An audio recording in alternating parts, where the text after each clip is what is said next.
Hello. Can you guys hear me?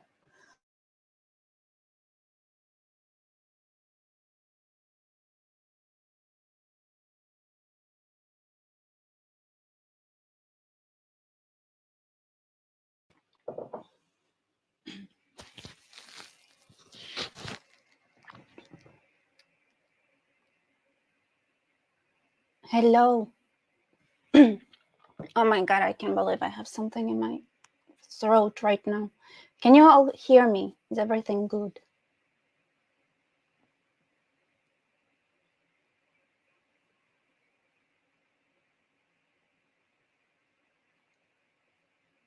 Let's see. Hello. Yes, okay, guys. So, wait, so what did AP do? I see people talking about AP in the comments. Did it talk about my beautiful photo or something? I missed it, so I want to know. I'm curious because you all guys can see the comments or like something.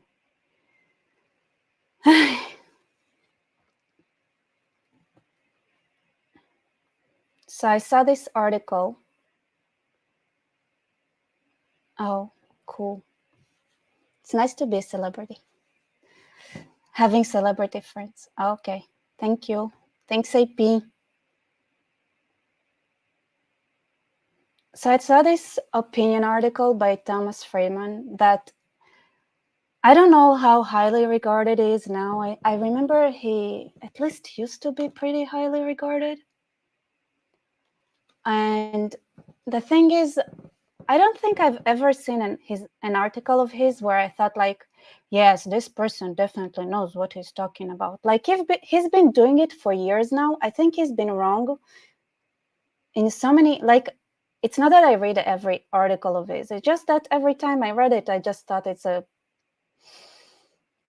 just a mishmash of just random, meaningless.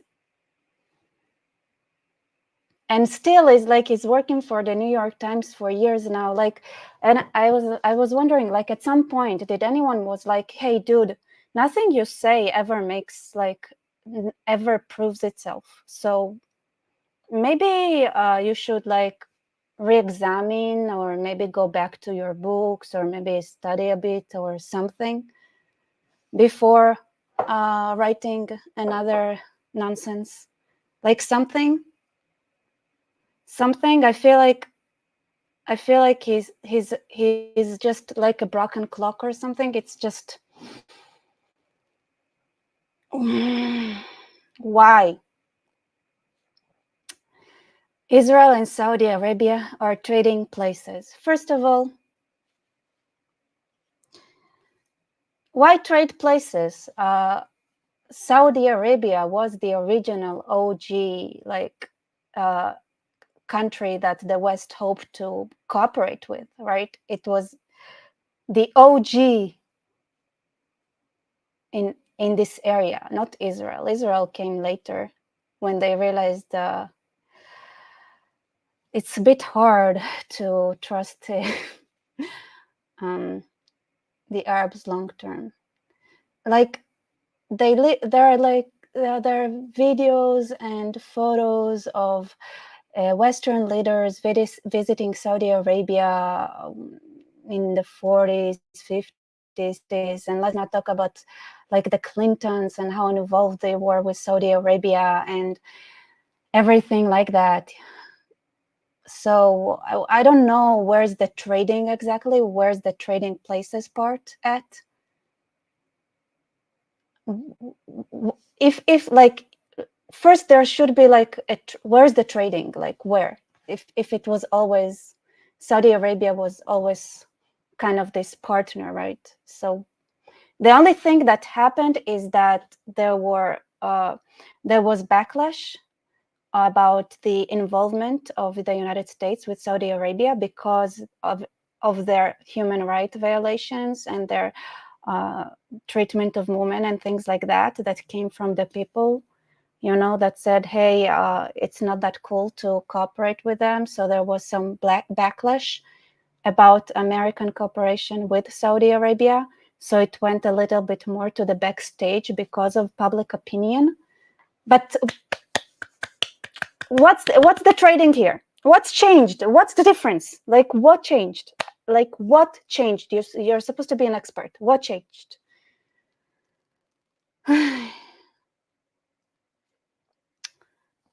Can open somebody tell me what changed? Like what? All right, so that's one. And the reason I want to talk about it because it's so telling about the misinformation. This is the whole piece is a misinformation campaign, basically, from start to finish. All right, so yeah, Saudi Arabia, Qatar has the largest American military base, if I'm not mistaken. Like that cooperation, that's not new. Nothing new here. Nothing changed. The only thing that changed is that now, because of MBS, that is trying to modernize Saudi, and he's thinking farther long term, and he wants his country to survive beyond the oil era and not be so dependent on oil. And then the understanding that it cannot continue the way it is. Also, the super fundamentalist kind of Saudi Arabia is kind of a reaction to the same thing that I talked about before, right? So when the fundamentalists took over Iran, they were the Shia fundamentalists. Saudi had to kind of justify, and also had a lot of inner terrorism, and it had to justify their Islamic beliefs and like how strong they are, and to fight against the Iranian claim towards Mecca and places like that, because whoa, the Saudis are not Muslim enough. I mean, there are many reasons for that, but basically in 79, both the Saudis and Iranians went to fundamentalist Islam. It's also because of the meeting with the West and the kind of failure of the national Arab movement as well. Anyway, what changed, Friedman? What? By the way, Friedman is also my mother's maiden name, and most Jewish surnames are made up. Are like the Jews didn't have surnames; they just, it was son of or daughter of, and like that. But actually, Friedman, there is a chance that this is an actual translated surname that actually existed. It was if I remember, it was a Jewish family that arrived in Europe around the Middle Ages. The name was Sar Shalom, which translates to Friedman. So it's a translation. That's what I remember. I did this whole like how is it called? Like all genealogic kind of research about like surnames and stuff like that when I was in. It was like a project when I was in university. So Saudi Arabia and Israel are America's two most important Middle East allies, and the Biden administration is deeply involved with both today, trying to forge a mutual defense treaty with Saudi Arabia and help Israel in its conflict with Hamas and Iran. Okay, this is how it should be phrased. The Biden administration is deeply involved with trying to make a mutual defense treaty not happen. This is what they should really say. Like literally, both sides are basically begging, saying, "Hey, we really need to cooperate, both of us, and for like technical reasons, we need this, how it's called, like." Negotiation broker, whatever, and it's there. It's like both sides are like everybody knows. Come on, I've been talking to. It's funny. When 10 years ago, they were pilots from Saudi Arabia. I made so many jokes about it, but we were just having like a dinner and we were talking about the cooperation between Saudi and Israel, and saying like how laughable it is that everybody knows that we've been cooperating for decades, and like it's ridiculous. And at this point, it's like they've been working hard to change the narrative even in the media and things like that. And this is going against like the Islamic belief, because the Islamic belief is inherently against everything that's Jewish. So that thing is really like, this thing is really an interest of both Israel and Saudi Arabia for many reasons. So it's basically Saudi Arabia and Israel kind of begging the Biden administration to do their job as like the world peacekeepers. But that does, I don't think it works for them, because it's like a divide and conquer also kind of strategy. So Forge a mutual treaty with is deeply involved with both trying to forge. Oh my God, trying to forge. I bet it's so hard to try to do that, because they literally like trying not to do it.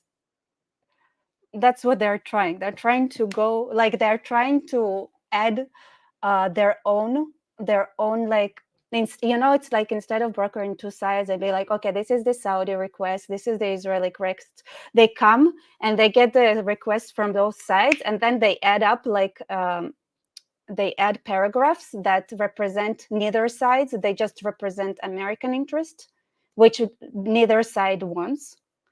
So they just like, yeah, this is from the Saudis. This is what the Saudis requested. And the Saudis are like, we don't remember we requested that kind of, this particular like condition. That's new to us. That no, those are Americans that are adding them. Like, seriously. Okay, fine.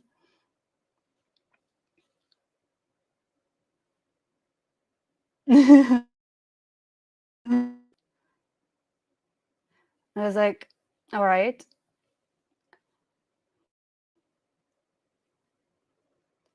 Yeah, from the US to Israel. You guys ask questions if you want me to. This is like a hardcore geopolitical kind of video, for at least in the beginning, I guess. Later on, I just want to just trash talk about some stuff too, but yeah. Mm-hmm. All right. But the Biden team has run into an unprecedented situation with these two longtime partners that is creating a huge opportunity and a huge danger for America. It deprives from the contrast in their internal politics. Okay. This, from now on, I was gonna say my words, like just reading it out loud, like my mouth will speak so much. But whatever, like we have to read it. Mm. To put it bluntly, Saudi Crown Prince Mohammed bin Salman has put his country's worst religious extremist in jail. Oh my God, free speech doesn't matter suddenly, right? It's if you put the worst religious extremists in jail, then you don't care about free speech. Of course he would put them, because like no matter how extreme you are religiously in the Islamic world, there would always be people even more extreme. Like imagine with like, I'm not talking about how Saudi is now, but imagine Saudi at its worst. Now compare it to the Taliban. Like the Taliban, you'd have to understand that the religious extremists would be like the Taliban.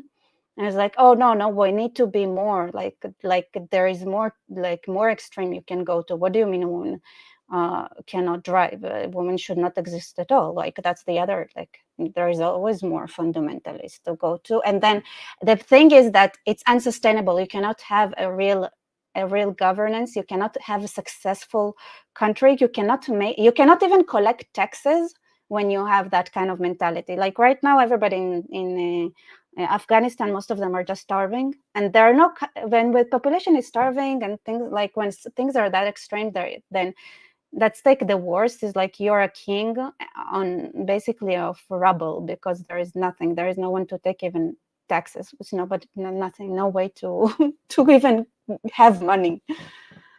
So okay, all right. That's not even that doesn't say anything. That just says that like he has to do that to maintain his leadership.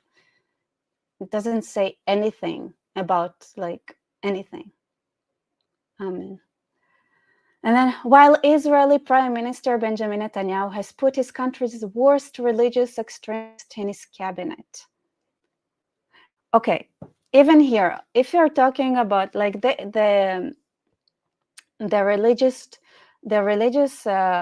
Yadut Torah, the ultra-Orthodox Jews basically have no political agenda. So I know this is not a religious extremist he's talking about. But like, okay, but they've been sitting on the government for years and years. But now we have the Ben Gvir, and they're not religiously extreme. They're not religious extremists. They're not religiously extreme. They're even when you listen to them, they're very like they're liberal. They're liberal people. A lot of them. It's like you'd be surprised how liberal they are. It's just that they especially Ben Gvir. Ben Gvir is like he just says what he like the way things are, but also it's more like feelings. A lot of feelings there. It's the truth though. Like everything they say is kind of the truth. As like religious extremist. Okay, extreme Judaism is not the same as extreme Islam. You cannot even compare them. It's like it's having this religious extremists Muslim religious extremists and Jewish religious extremists in one paragraph. This is misinformation because it puts like in people's brain, people start associating religious extremism as if Jewish extremism is anywhere close to Islamic extremism. No, it doesn't work that way. You cannot put those two extremes together at all. Yeah, Ben Gvir just talks. And the only thing they're extreme about is that they really do not like the American intervention inside of the Israeli government at all. So I guess that's the only thing that's you cannot compare the two. Like this thing, putting those two categories, Jewish extremism and extremists and Muslim extremists in the same paragraph, it's those a bit. This is what I wanted to like in critical thinking, right? This whole article makes me want to cry. It after everything we've seen on the campuses, after everything we see that's going on, with everything that's happening in the United States of America, shouldn't a Jew, I guess, because Friedman is a Jewish surname, have a moment of thinking to reflect about what kind of bullshit info led to that impression. But all right, this is a good, but like, why is this ridiculous article even in such a prestigious newspaper? But by the way, like this stream and subscribe, people. Yes, just technical. Yeah, MBS is psycho.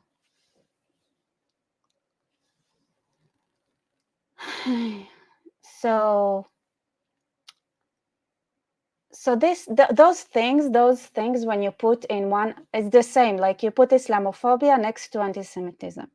You put religious extremism, Christian extremists next to Muslim extremists or Jewish extremists. Those are all those things paint a false narrative. That's false narrative.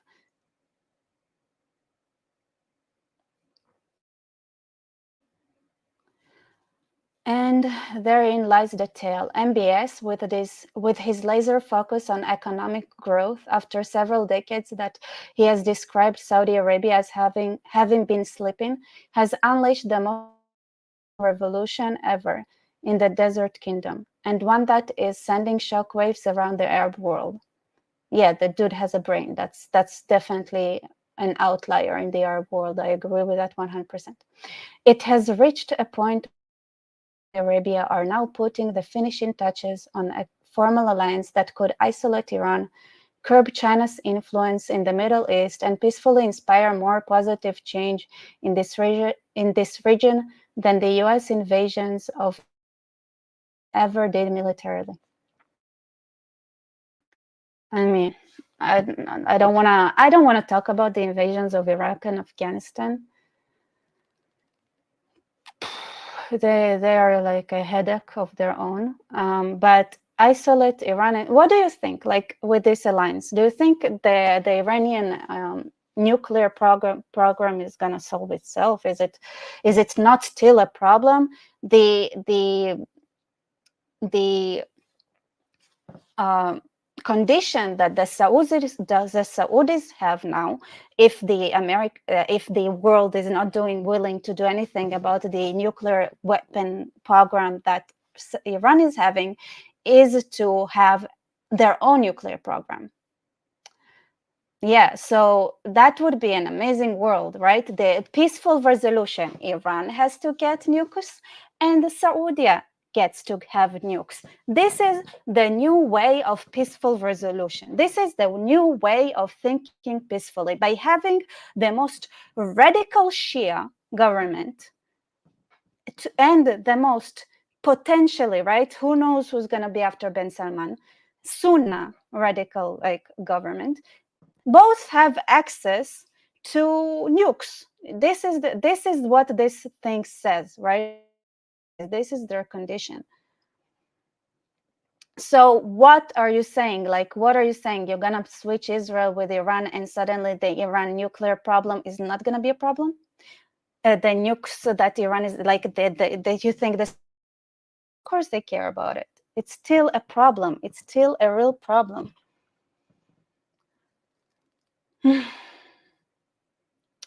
So the solution should be, like, in ideal world, neither of them should have.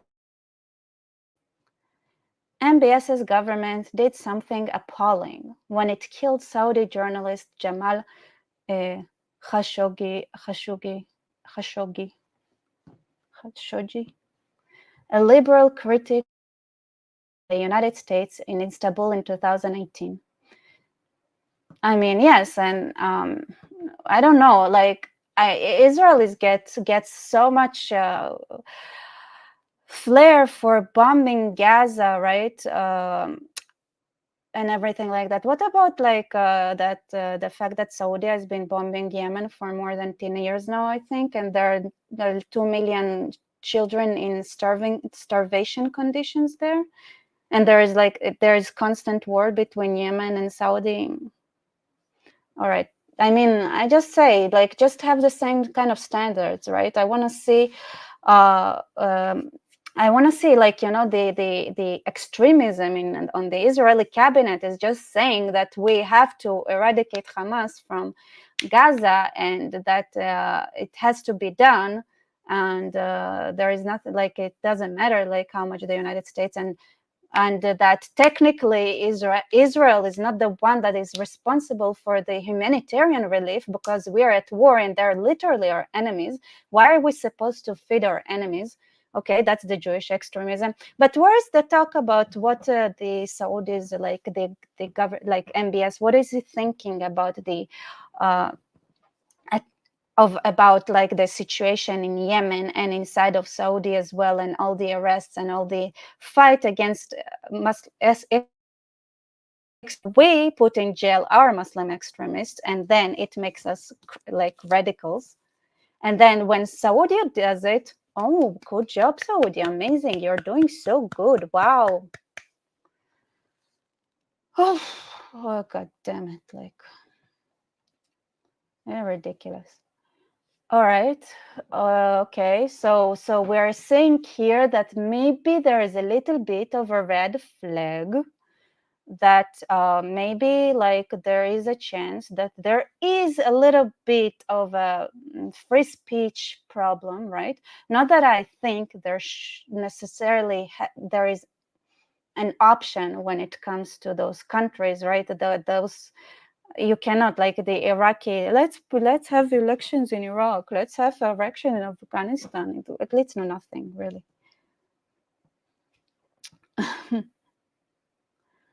Let's see. MBS has also done something none of his predecessors dared. Break the stranglehold that is the most conservative Islamist held over Saudi social and religious policy since 1979. Interesting. This shift has proved, by putting everybody in jail and cracking down on them. This shift has proved so popular among so many Saudi women and young people that women participation in the workforce jumped to 35% from 20% between 2018 and 2022. According to the report of the Atlantic Council, and it's even higher today. Wow, oh my God. Oh, this is such a, I ignore that. Don't know why those are the,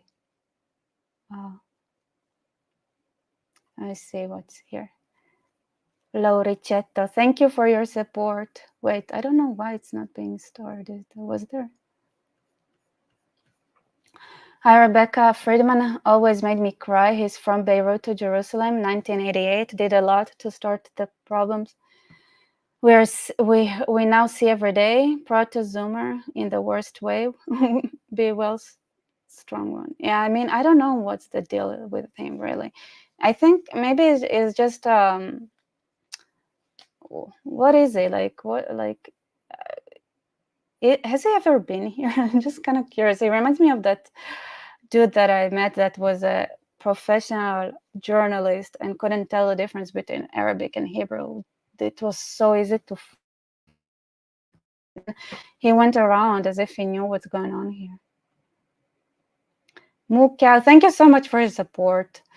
Hi, Becca. Have a great evening there. Stay safe. Praying for Israel daily. Keep up the great work. Thank you so much. Yeah. I know my ads are I don't know why my ads are like that, but I don't, yeah. That is one of the most, I actually never, I always ignore ads. Maybe that's why I get the most common ground basic stuff that everybody likes looking at. That is one of the most rapid social changes anywhere in the world. In Riyadh, I mean, there were rapid social changes, but usually they're negative.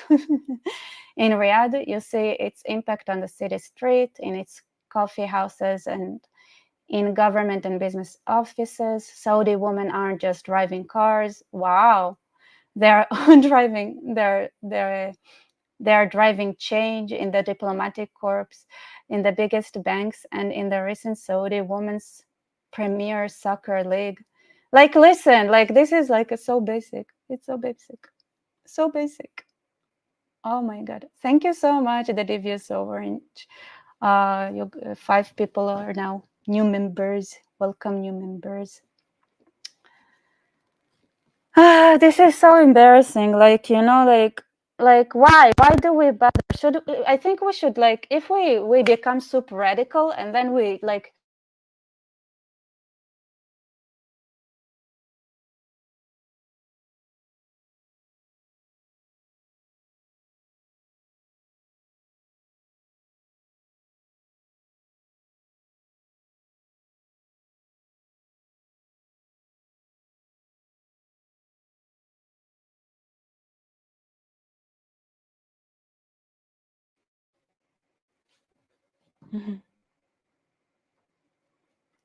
women women driving is crazy though. I mean, yeah, tell me about it. Like, I drive, so that's every time I drive, I say I call people, say, hey, you like those I love, right? Maybe you should stay away from the roads today. I have somewhere to go. Just heads up. Yeah, I know the connection is not amazing. I'm really, really sorry. Oh, let me try to see. Wait, I don't know why we're having internet issues.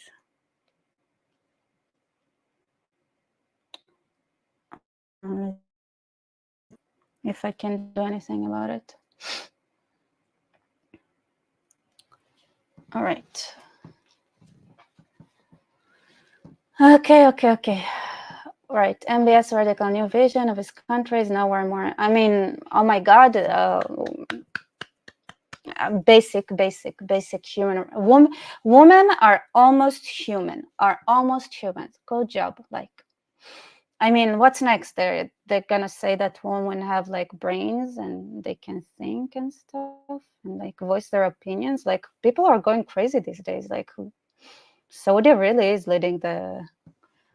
I mean, maybe next to the U.S., American women are something else. I'm just kidding, right? But like, in many ways, the U.S. is very misogynistic to be compared to Israel, for example, compared to Israelis. Like, if I'm being really honest. Then, in his publicly stated willingness to normalize diplomatic and economic relations with a new mutual defense pact with the United States, I mean, yeah, they need. So I'll tell you something. The reason the Alawites. So I don't know if you guys know about Syria, right? In general, in the Arab world, going to the army is not something nobody wants to do that really. And because the Alawites were, for example, the only ones that were willing to do that, then they took over Syria. And then when it comes, it's kind of the same thing. They have to pay a lot of like people from outside to try to recruit. Like, people don't want to go to the army. And part of this pact is like, okay, we have these Israelis that already are going. They have like this.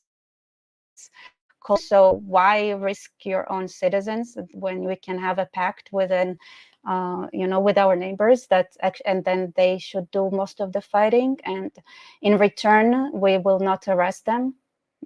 But that sounds like an amazing deal, really, especially when the next threat is Turkey. When the next threat is Turkey, and it's literally like, it's literally a buffer in between.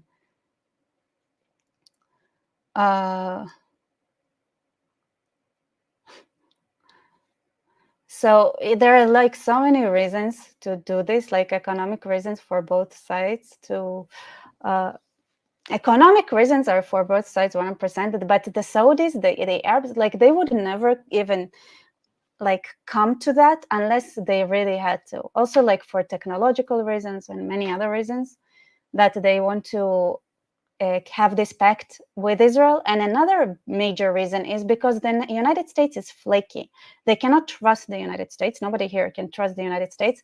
As Israel, we're here, right? We're already here. We're not going to run away. So having a pact with us and working together with us makes more sense, because if Saudi will get attacked, let's say, they can trust that probably the United States will just do.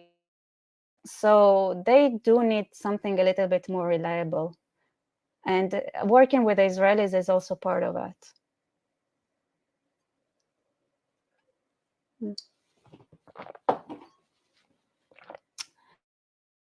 Yeah, serving in the army is not fun at all. Like, at all. It's hard. It's difficult. It's. I see why people would want to avoid it. The problem is that you cannot do anything unless you have boots on the ground. Something I said in my UK video, the UK has fallen. If you want to get the UK back, you have to sign up to those forces, even though right now it's like, and change it from within. Suffer through it, like suffer through the army, the as woke as it is now, suffer through the police as woke as it is now, because unless you have boots on the ground, people who actually want to save the UK on the ground, from the police, from the army, yeah, whatever you say about the UK worth saving or not, that's the better option. But that's sacrificing yourself. That's definitely a sacrifice. That, like, it's a personal sacrifice to join those forces. The Crown Prince wants as peaceful as region as possible, and Saudi Arabia is as secure from Iran as possible so he can focus on making Saudi Arabia a diversified economic powerhouse. Like anyone that is decent, right? Any country that is decent, like this is the basic, like this is where you start from. This is like the base level, the base level. Every country that is not like that, like Turkey that tries to destabilize the region, Russia tries to destabilize the world, China tries to destabilize the world, Iran tries to destabilize the world. Those countries are problematic. This is like the basic minimum of requirement. Like the bar is so low. This so annoying. I that used to be Israel too. Okay, let me have I wanna let me cry. Like literally, like I cannot say anything. This is like I just want to cry, you know, at this point. This is just plain, this is just gets to the dangerous territory. This is like blood libel now. Like seriously, that used to be Israel. That used to be Israel too. You're joking. You know that the 35% women force workforce participation, really? That used to be Israel? No, I think actually we never had such a low participation of women in the workforce ever. Like what? Like okay, that used to be Israel. I mean, just you know, just nuke us, just whatever, you know, just like yeah, we always like from day one, okay, the most like the first nation to send a trans person to the Eurovision was Israel. The first gay kiss in Eurovision was also from Israel. Like, and right now these people, we have no problems, right? No problems. So what? Well, that used to be Israel too. Like, alas, the tragedy of Israel under Netanyahu is that because he has been so desperate to gain and hold power to avoid possible jail time on corruption charges that were all fake, just like, you know what? Trump corruption charges are ridiculous. Netanyahu's are even more ridiculous. Like compared, like Trump's, like beats Netanyahu with the like, and they're both ridiculous. So it's just that Israel is a lot more strict, right? Like Clinton would have been in jail. In Israel, he would have been in jail for what he had done. He would have been in jail for years. Israel is more strict with this, with the corruption and yeah, we have entered Rafah, by the way. It's going, it's real. Where the I saw tweets from Gazans that are saying that's it. There is it feels like an earthquake in Rafah. We're in Rafah, indeed. But that's so dangerous. That's so dangerous. This is why we're seeing what we're seeing in college campuses where Jews are getting attacked and Israelis are getting attacked, because we're being compared. Like you see, the Saudis, they're reaching the bare minimum. They're reaching the bare minimum, and us that are way beyond the bare minimum, were compared to the like Saudi before it reached the bare minimum. Like this is why I'm saying, like everything that's happening on camp, like all those students, like they literally, if they go by mainstream media, even Fox News and everything like that, where do they even report the truth? Where? Like nowhere. Like of course they're gonna think that. And this is written by supposedly a Zionist person. Zionist, my other end. Mm-hmm.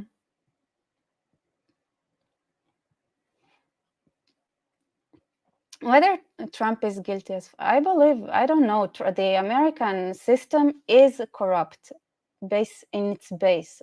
So let's be honest here, like there is so much money going on, and it's part of, like, it's in the system, it's part of the system, everybody does that, right?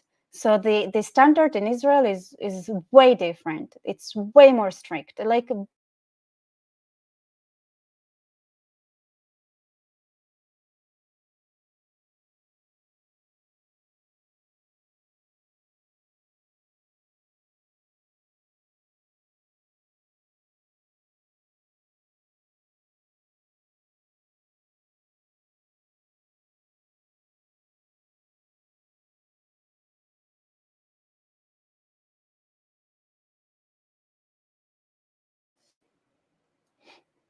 ugh, the internet today is not amazing at all.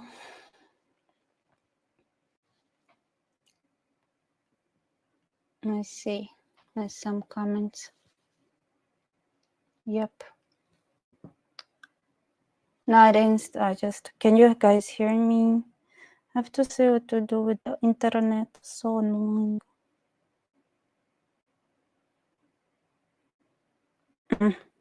We had someone today that was supposed to improve the internet and somehow managed to make it worse. Mark Smith, the pathetic leader saves himself in the office because he doesn't want to go to prison. No, Netanyahu only wants one thing: to serve his country as as a prime minister. But yes, I agree with that. No, it's I'm back. Coalition that has given an unprecedented power to two far-right Jewish supremacists. As if there aren't enough theories about Jewish supremacy in this world. If you want to talk about Jewish supremacists, I would say Thomas Friedman is one of them 100%, because he speaks out of his and he knows nothing, and yet look at him, somebody that is supposed to be going back to reading books and maybe trying to understand what's going on. I should really not talk about Jewish supremacy, because he by speaking, he's a supremacist, because like it takes a kind of like think you need to think something about yourself to spit out so much crap and be proud of that. With authority in 3 ministries: defense, finance, and prioritize the judicial cup. Oh, this is also another judicial cup. Like, you know that, okay, I want to have a video about the judicial.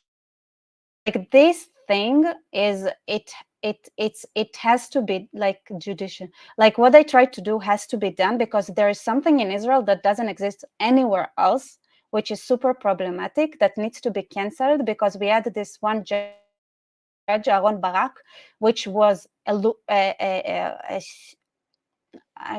know what, I'm not gonna use any words to describe him, because they're not nice words at all.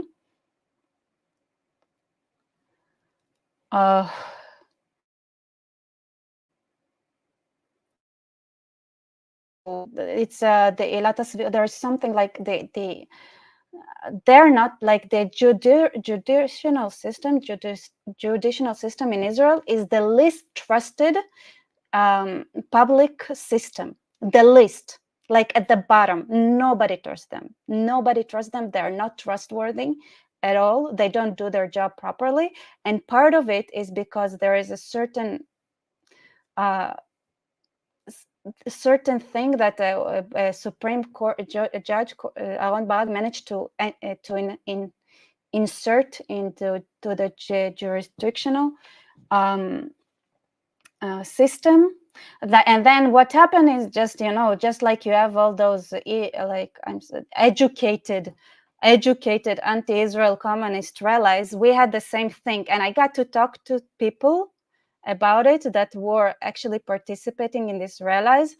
Most of them ended up regretting it, and even before anything happened, just with, like, the more it continued, the more they regretted it. Like, even my sister said, like, she had so many friends, like, I got to speak, it's especially youngsters, right? 20-year-olds.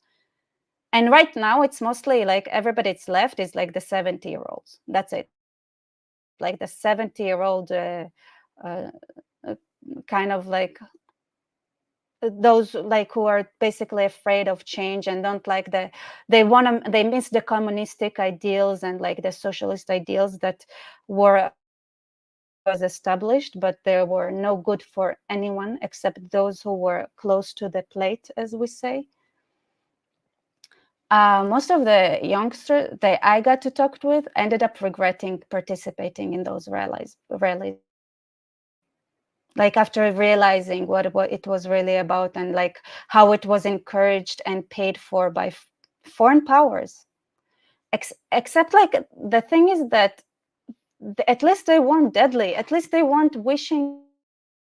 The people that are now rallying in the West, they're dangerous. Like they're dangerous, right? They're not just misinformed and like they're dangerous people.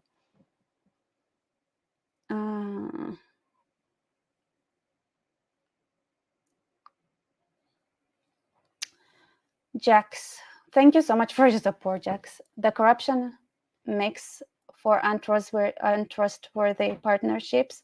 You can never be sure. Some people, the only ones you know for sure that are the ones bluntly behind terrorists, keeping on. Rebecca, thank you so much. What is it? Is it El Salvador, this country? But yeah, I guess, thank you. It looks similar to Israel. Is it? I need to.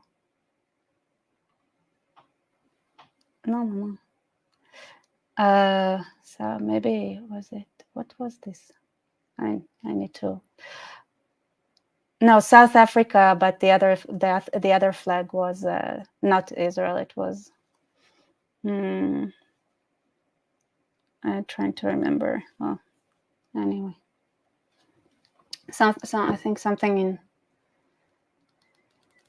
Netanyahu has also made unparalleled conscious concessions to ultra-Orthodox of money to their schools that often don't teach math, English, or civics, and most of those draft-age men refuse to serve in the army at all, let alone alongside women.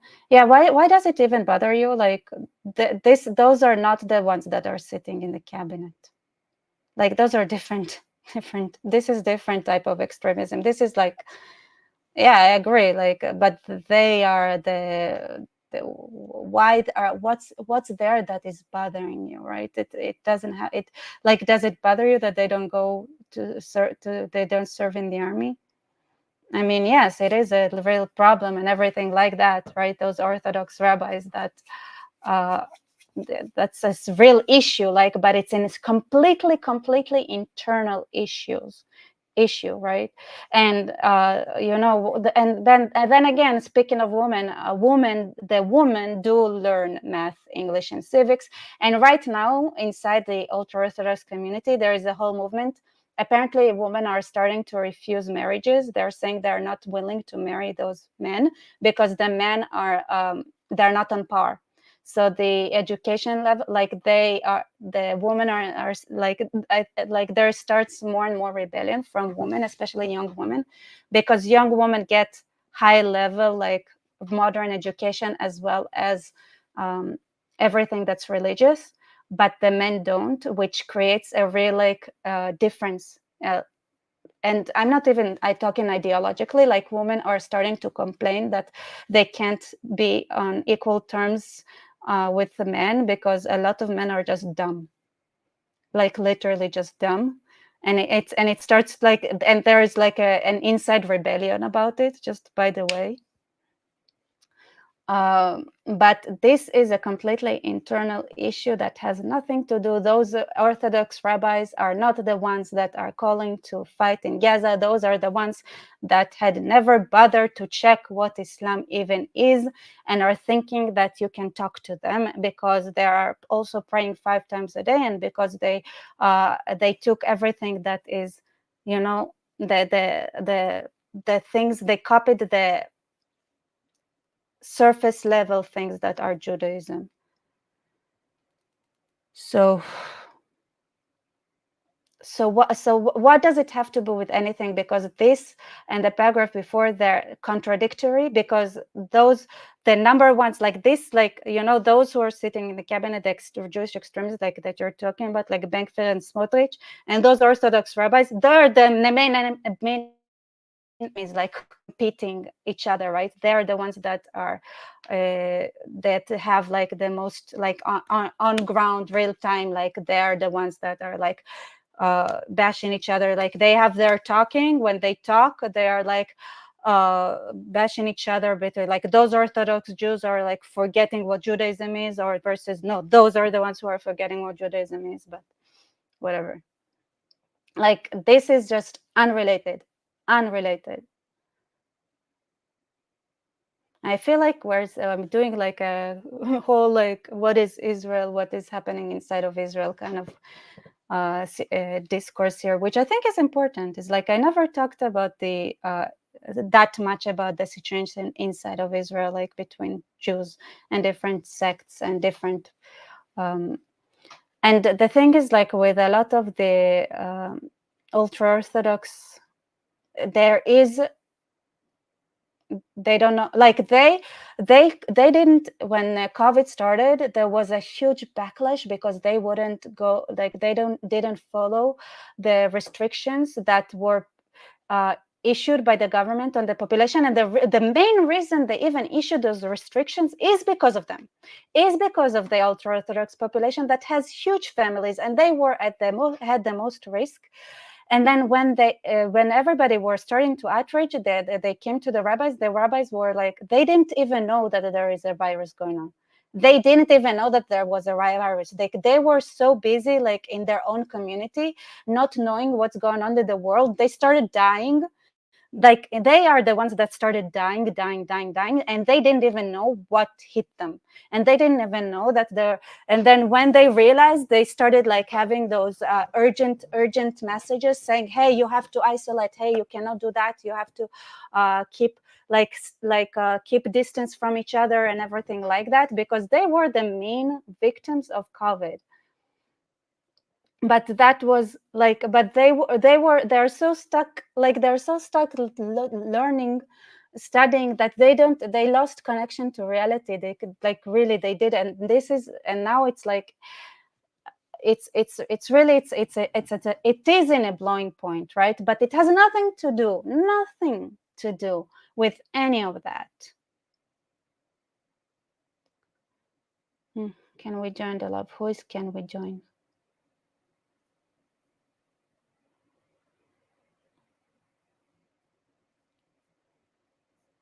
Right. Anything? What's in? What, I mean, I want to see anything. I don't know. Who is J-Bone? Can we join live? I don't know who that is though. Like, how would I know? Can we join live? Who wants to join though? I don't know who they are.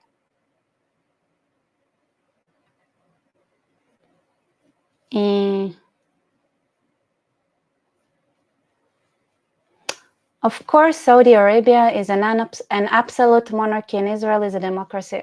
No shit, Sherlock. I had that, like with today's attention span, like kids would only read the title and the few first paragraphs. Could you start with, of course, Saudi Arabia is a monarchy, and then Israel is a... I don't know. Chrome became new. Welcome to the family. Why Israel don't have a king? Of course, Saudi Arabia is an absolute monarchy and Israel is a democracy. Wow, Sherlock.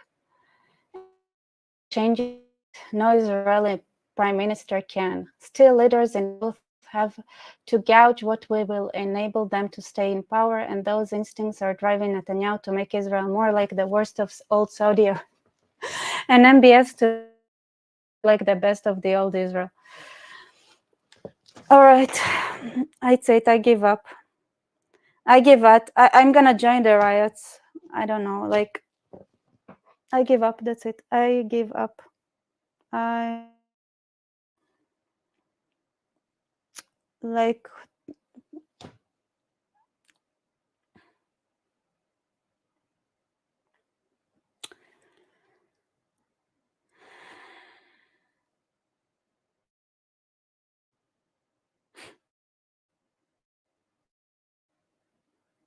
what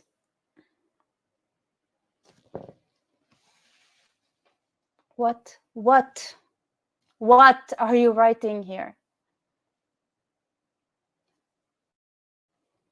What is this idiot saying? What is he saying? What is it saying? I'm gonna read it again just for the good measures. Maybe I misunderstood. Maybe I just don't know how to read.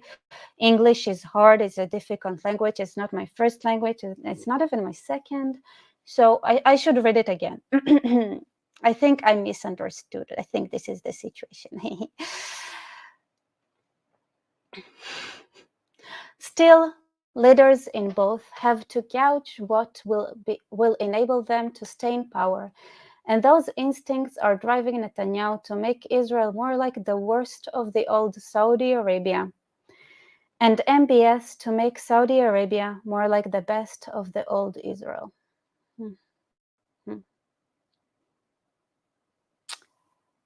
Wow. How I wanna listen. I'm gonna tap into the woman in me. Like I'll just tap into my inside, and in the worst case scenario, that I'm gonna what is Jewish woman life versus so Muslim? You know, I just said, like, to understand the difference between women in Judaism and women in Saudi. I think let's take a moment in Saudi, like in Islam. In Islam, women technically are not supposed to get out of the house, right? They're not supposed to get out of the house. They are proper, and they can be. They are supposed to get beaten by the. Judaism recognized. How do I say that? Because I'm probably gonna get demonetized anyway. How do I say that? Judaism recognized unwanted intercourse inside of marriage as being something that is punishable or something that is not okay. Before, thousands of years before, the West even realized that this thing can exist, that you can be married to someone and have unwanted intercourse in that relationship. You know, I just don't want to use the R word because of, I just want one stream to not to get demonetized. Okay, like Judaism knows that. Judaism recognizes that way before the West did, way before Western laws recognized it existed. So I wanna read, like I wanna take a moment, because let's say the worst of Judaism.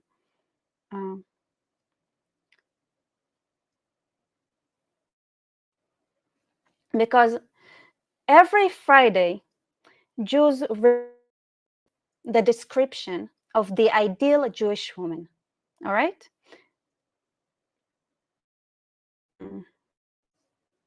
Let's just read a little bit about what it is. Okay, Eshet Chayil. I'm found in English.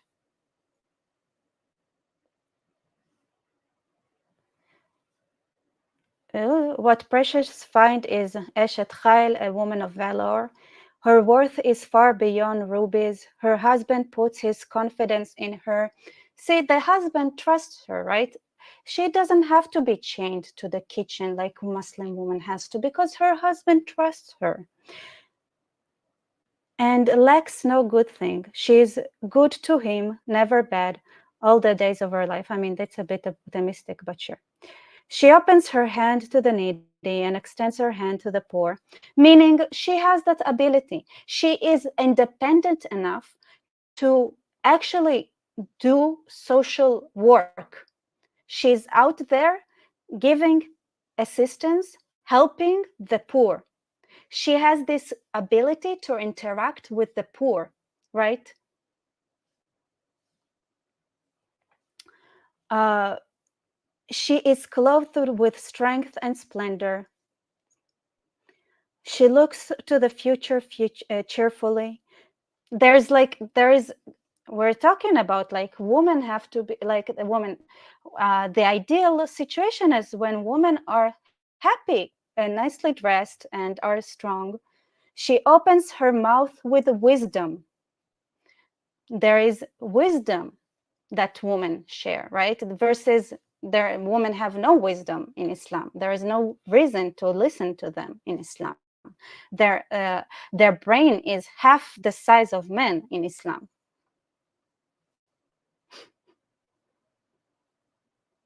A woman of valor. Her tongue is guided by kindness. She oversees the activities of her household, a manager, and never eats the bread of idleness. Right? Like this, they accept. There is expectation here, like entrepreneurship, work. Like her children come forward and bless her. There is respect. Her husband praises her and says, "Many women have done superbly, but you suppress them all." Wait, it's like it's an abbreviated version because they're like a more. There's supposed to be like part where she. I don't know. Isn't she supposed to like plant a vineyard and this? Or is it after that? I don't know.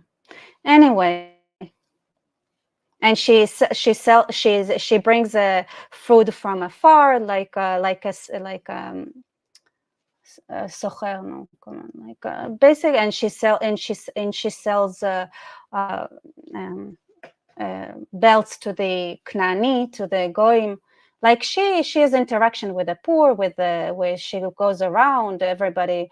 Like she has her business. She's entrepreneurship. People listen to her. Like she educates her the woman. She's educated. She's like there is this versus like.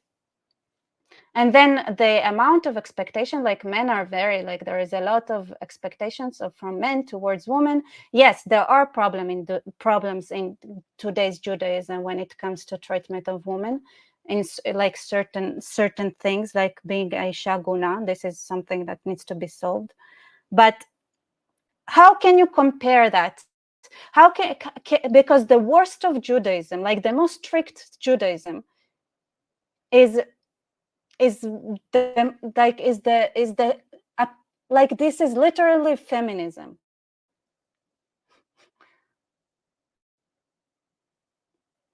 right? Is in a way like how can it be worse? Because like I feel like treatment of women is like an indicator for me, because maybe I'm biased for some reason. I don't know why. But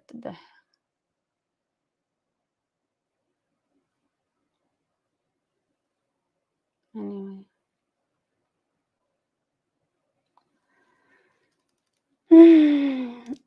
More like the best of old Israel. What old Israel? Like, what are you talking about? What old Israel? Like, right now, like, what changed? What old Israel? What?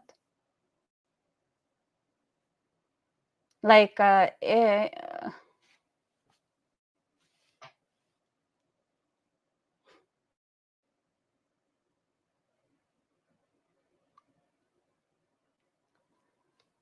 ultra, like, the thing is, like, even if you take and implement Judaism, like, that everything that is ultra orthodox do that is against women, there is literally a way to fight them back in Judaism.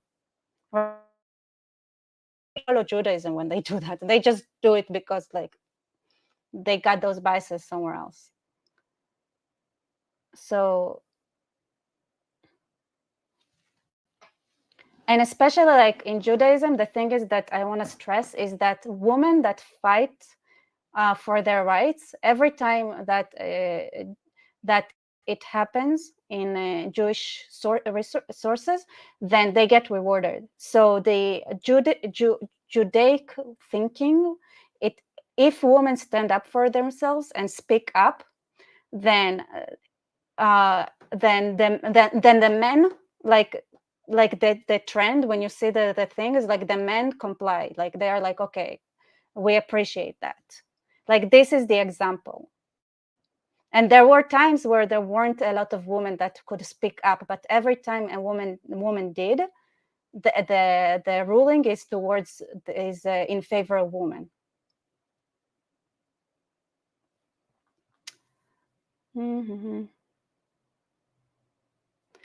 The result of Netanyahu's alliance with the far right is that Israel can't take advantage of the tectonic shift in Saudi Arabia with its with a Jewish state and open a road for Israel with the rest of the Muslim world, because doing so would require Israel to pursue a pathway with the Palestinians to create the two-state for two indigenous people. See, that's the Saudis know that the Palestinian state thing is like a pit hole that they really need to find a way. Like the whole Arab world is like, okay, we need to find the move progress. This is a pit hole that even Saudi is like, okay, we need to find the way to out of this pit hole. Really, like this is a dead end. This is Muslim Brotherhood. Hamas is the Muslim Brotherhood, which are like the enemies of Saudi. They work with Turkey, which is also like, the Sunni power that is the enemy of Saudi. Right now, by the way, the moment Turkey banned like business dealings with Israel, right, banned exports to Israel, if people had a brain, of course the West doesn't have a brain, there should have been a sanctions on Turkey at that moment, because this is where the West was like, okay, you're crossing a line, because you if you don't put it now, the West didn't put it when Turkey decided to ban, like literally the West is digging its own hole now. It's like, guys, Europe is next to Turkey. Greece is gonna be the next target. Like half of Cyprus is already occupied by Turkey. You want the whole of Cyprus to get occupied? You want Greece to cease existing? Do you think it's not a real threat? Like like the moment Turkey started that thing with banning exports to Israel, this is a red flag. This is where they will start checking the boundaries of the West more and more and more. And the West could have right now have stated, hey, and now the danger will be much less, because you have to stop things in time. You have to stop things in time. If Turkey is allowed to that, they're gonna. That's it. And by the way, this is a major blow for the Turkish, like for Turkey's economy is devastated. This is a blow to the economy. Not something they can logically afford. That's it. That means that this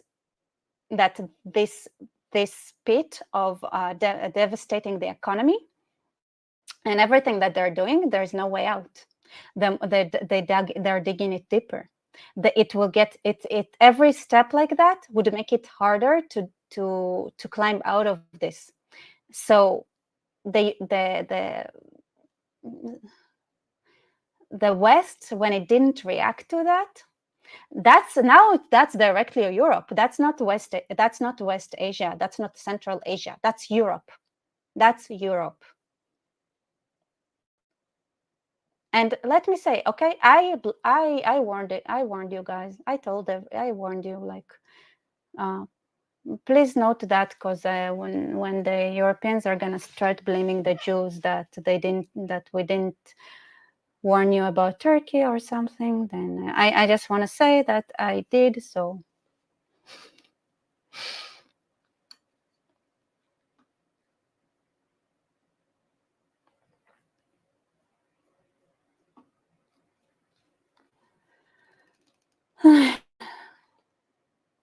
so this whole thing is a blatant lie. The Saudis already said that they don't give, especially MBS doesn't care about this Muslim Brotherhood state. That really doesn't feel like a need to encourage his political opponents from getting any ground anywhere. Moreover, without offering some horizon for a two-state solution that they don't give about, non-Hamas Palestinians, a thing that doesn't exist. All the Palestinians are the vast majority of Palestinians are Hamas. They support Hamas. Even now in Gaza, you should really see what Arabs are saying. They are saying that they, like, literally they attacked Kerem Shalom. They attacked from Rafah. They attacked Kerem Shalom. They attacked Kerem Shalom, and all the Gazans were like, woohoo! I mean, I think he wrote it before that, but still, like,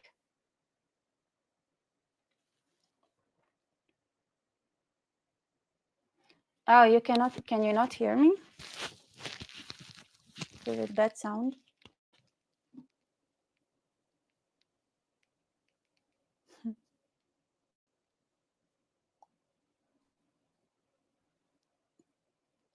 Oh. No, the internet today. I'm sorry, guys. Is it really bad? What can I do? What can I do? Let me see. Is the internet back? The normal one.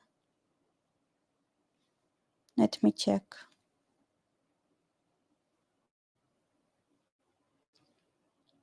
I think, yeah, maybe I should. Okay, I might go down for a little bit now, just hoping to get the internet to a better condition. Or I don't know.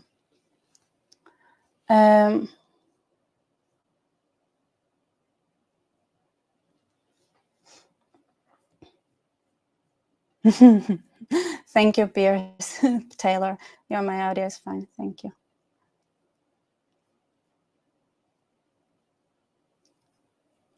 No, it's my house. It has issues, I think. It's so annoying. Moreover, without offering some horizon for a two-state solution that nobody cares about, Hamas Palestinians, almost all Palestinians are Hamas. Israel can't forge a permanent security alliance with a coalition of moderate Arab states. I mean, Arab and moderate is kind of an oxymoron, but yeah, I guess this is actually the where they're heading to. That helped thwart the barrage of more than 300 drones and missiles that Iran fired at Israel on April 13th in response to Israel's killing a senior. They better do, like, especially Jordan. And Jordan is a parasitic country that lives off Israel. They, like, I get it. They could have stayed away from it. Maybe it just would have made things worse. that would have at least with this kind of cooperation, the Jordanians and the Saudis can get intel from Israel. And without this intel, especially Jordan, right? The monarchy in Jordan is in real risk, and then the whole country will go down in chaos. But it's like, okay, whatever. Like, try being honest, okay? Let's try being honest about it. They're not doing us a favor. It's not a favor. Coalition of moderates. It's not out of love. It's not because they love us. It's not because they want a thriving Middle East kind of situation, and because they are like, oh, the Jews are already here, and well, let's all have a kumbaya kind of situation. No, they literally do it because they have no other choice. Stop talking like that. Stop presenting it like it's a favor. It's not a favor. This is wrong. And it's also like, it's between countries, right? Nobody does anything out of love, especially like here in the Middle East. Like, it's all interest. Like, why you present that in this ridiculous manner, as if Israel should be kissing, like, oh, thank you so much for joining and like helping us. It's not like it's American interest that we will not nuke Iran because they did it, and that America is literally holding those countries militarily and financially, and that Israel provides intelligence that keeps those, especially Jordan, alive. Like, what? Why? Stop.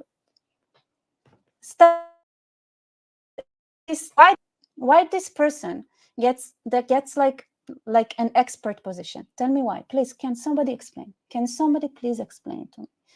Like, I'm begging. I really need to know. Like, why?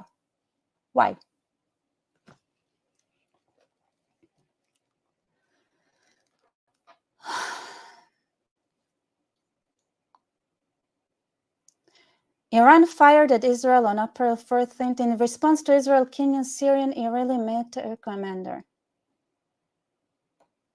I just want to bang my head to the table, to be honest. I got tired. Like, that's just like burn the whole establishment. That's what I'm saying. Like, the whole thing is corrupt. Like, there is nothing here for it to salvage anyone. Is it? Tarun, you want long or short answer? What was the question, though? I don't remember what I asked. You must be joking.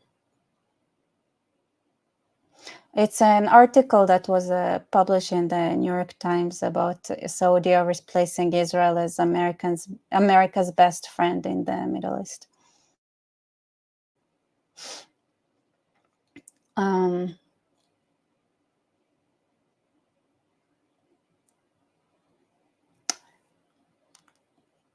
Iran fired, like, this person, like, they literally said that this planned October 7th.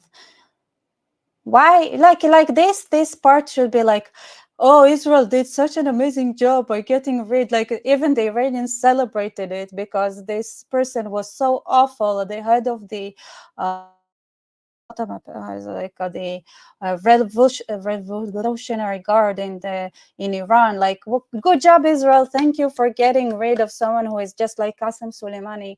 Wow. Thank you for doing a favor to all Iranians world by doing that. No, where's you should thank us, really.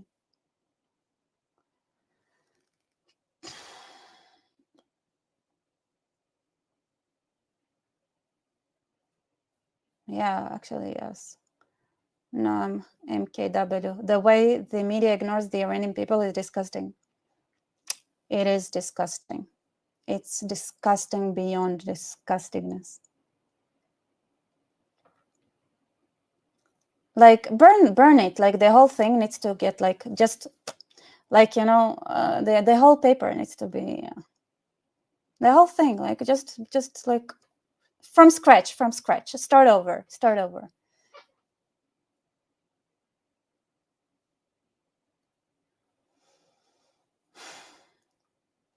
What I say?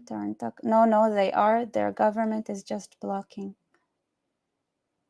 Yeah, I don't know who we're talking about, but sure.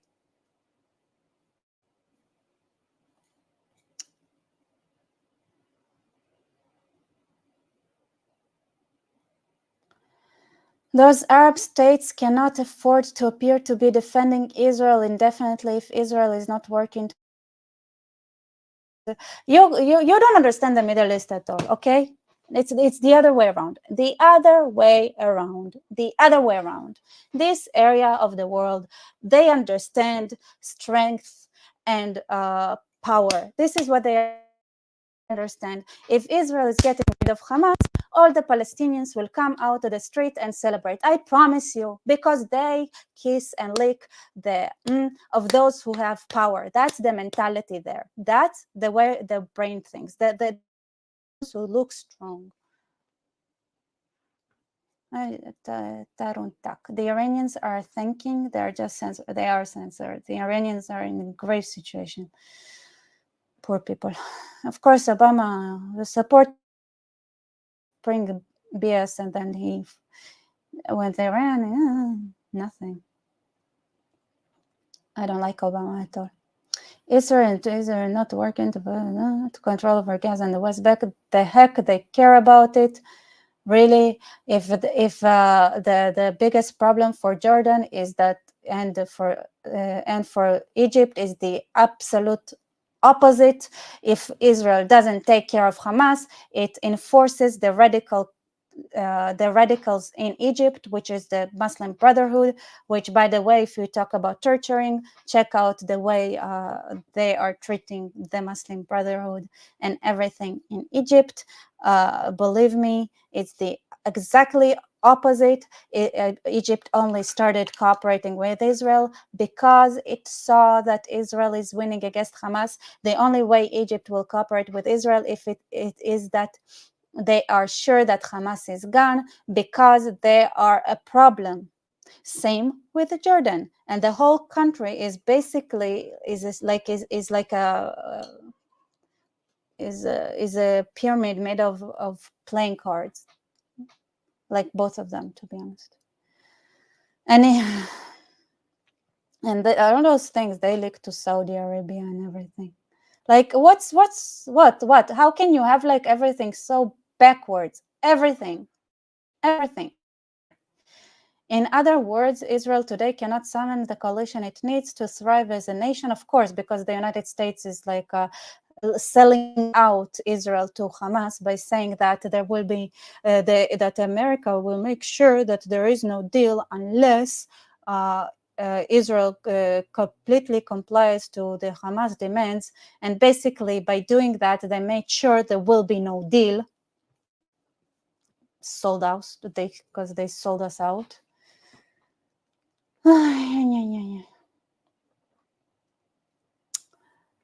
Because it would lead to the breakup of the governing coalition that Netanyahu needs to survive as a politician. Are you a joke? Yes. I need to continue. Biden supports nothing. Biden doesn't have a brain. And I don't care about, I'm sorry, I'm about to say it's weird, but F Israel, okay? Why are Jews attacked? Why are Jews attacked on American soil and there is no, there is no outrage from everybody, basically, and they're being silenced. Like the things that are actually happening in those universities, they're being silenced.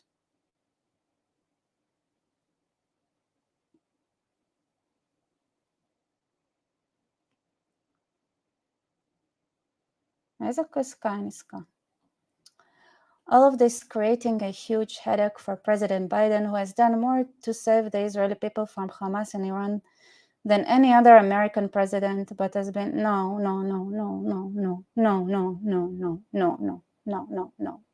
That's absurd territory.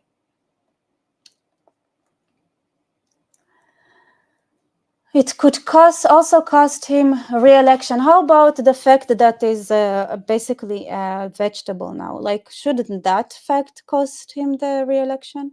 I think that's more basic than anything else. I think like a president, especially like any president, to be honest, everywhere, should have at least like the same like number of neurons that he had 10 years ago or a week ago. Neurons are something that's supposed to once you're born to the rest of your life, like you're not supposed to lose them that fast. Like I say, okay, not the same, but like at least the same order. Because Jews and Hindus don't complain like Muslims. I don't know what is this about, but since MBS began dominating Saudi decision-making in 2006 in the place of his ailing father, King Salman, Saudi Arabia from an incubator of Al-Qaeda to incubator of AI. Even their AI, like, have you seen, guys, that robot like that grabbed the behind of a woman in Saudi? Was it Saudi? That was amazing. I mean, at least it's genuine.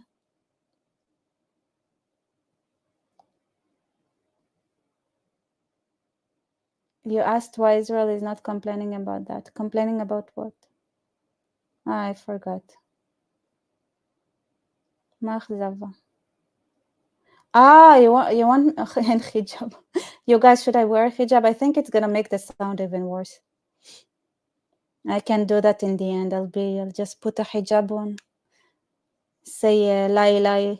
I'm just kidding. I don't want to say that because once you say that shahada, somebody might say that you are an apostate the day after, and then I actually am a Jew. It doesn't matter. They're gonna get me if anyone. They really actually used to do that a lot. They would like say that somebody said the shahada, and then that is enough for them to be like Muslim. And even if they deny saying that, then they become apostates, and then they are given two choices, either to convert or to die. Like there is something that really happened. It's like, okay, it takes one person to say, hey, I heard that person, they said the shahada, so they actually became Muslim. And then if the person is like, no, I didn't, I'm not Muslim, I never converted, they become an apostate, and now they have to either convert or to lose their lives.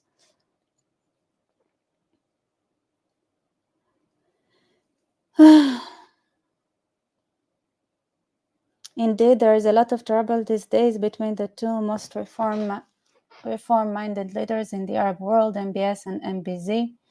Mohammed bin Zayed, the ruler of the United Arab Emirates. But it is good trouble. It is an intense competition over who can partner. Oh my God, they're so amazing. Oh my God, they're doing technology. Can you believe it? Versus Israel. Oh, what is Israel? Israel is nothing. It's just the second. It's just that Tel Aviv is the second largest Silicon Valley after San Francisco, right? Like, what is Israel? Israel, we don't even know what AI is.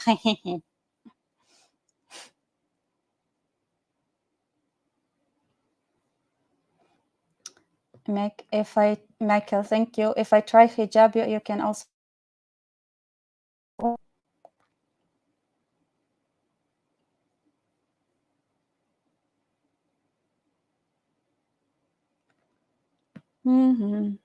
As the UAE most important newspaper, the National noted the aftermath of Microsoft 1.5 billion investment in Abu Dhabi artificial intelligence and the cloud. By the way, this is a huge part of why they want to cooperate with Israel, because there is now a lot of cooperation between Israeli companies and companies inside of UAE. Is it? Yeah. So now the Saudis are like, okay, wait, the UAE is getting all the advantage of cooperating technologically wise with Israel, and they cannot have it because they officially don't have any agreement with Israel, and that really could help them to get like those things moving real fast. Because like UAE, like they invested the moment UAE had this agreement with Israel, like they started investing in Israeli technology like crazy.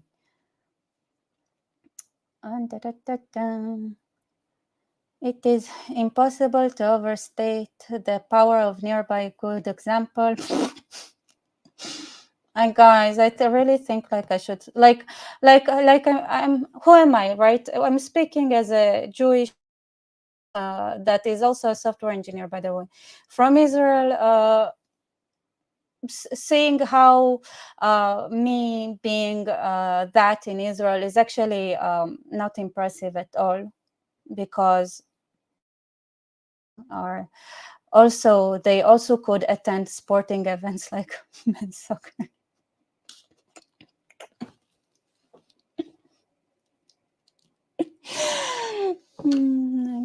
I'll just start. Like, why? It's not fair. It's not fair. Like, oh. After a 29-year-old woman charged with trying to attend a men's soccer match died in September, setting herself on fire.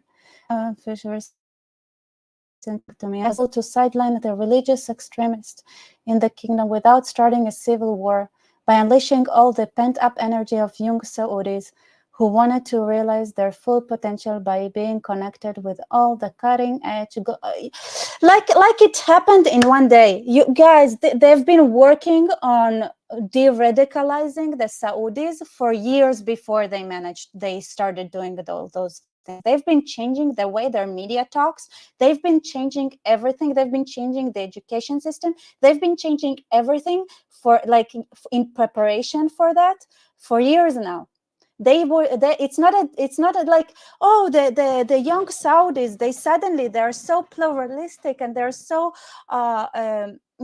like modern and they're so advanced, because like it came out of nowhere. And the Gazans and the Palestinians could be the same. I bet the youngsters there are also, they don't like religious extremism. No, the Saudis have been working on, the government has been working on it for years and years and years and years to de-radicalize the people before they started establishing those things. And they could do that because it's a monarchy. Because they were like, oh, if you're gonna radicalize people, we're gonna throw you out of the, somewhere. Throw you in jail or in the good, if you're lucky, kind of situation.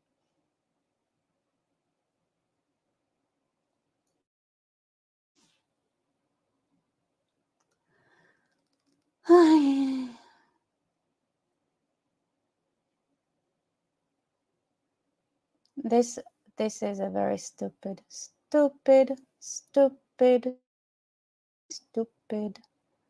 Iran, by contrast, has unleashed. Okay, we all agree that Iran sucks. Okay, so maybe we should like take care of Iran. Maybe this is one thing we can all agree on. Saudis, even Thomas Friedman. See, even Thomas Friedman's Iran agrees that Iran sucks. So how about we concentrate of taking care of that and making sure that Iran doesn't get nukes, and that's it. Dayenu, that's it. Like, that's good enough for me. That's good enough for me. And like, you can shorten the whole BS around. Like, just keep those paragraphs. Just you know what? Israel shouldn't even be in this article. It's not relevant. Like, Israel doesn't have anything to do with this article. Just leave it about Saudi and Iran. It's way more. It's way more organic. It's Sunna versus Shia. Like, why Israel has nothing to do with it. It has nothing to do with it. Literally nothing. Just leave it like that. Just that. Okay, that's it. I'm losing my mind here. The heck I'm reading. No, just give a free pass even the murder, kidnap and raped. Literally, just what's the opening and what's the opening for? What's the whole? Why? Why? Tell me why. I was like, the key question for the Biden administration and the Saudi today is what to do next. How about we can all agree we should get rid of Iran? The good news is that, and then after that, Turkey. They are 90% done with the mutual defense treaty that they have drawn up. Both sides tell me, but you need to talk to both sides and still be such an uninformed, biased. I don't know how you do that. Like, you have to be like, I bet like both sides are like laughing or like how easy it is to make fun of you because you're such an It's like, oh, look at that. Like, let's have like the most, like, listen, this article, as much as it bashes Israel, this is like, it puts Saudi in such a beautiful light that I bet the Saudis are like, the heck, we're gonna throw Israel under the bus. We get this beautiful article about us. How easy it is to manipulate this idiot. This is how I imagine they behind the stage.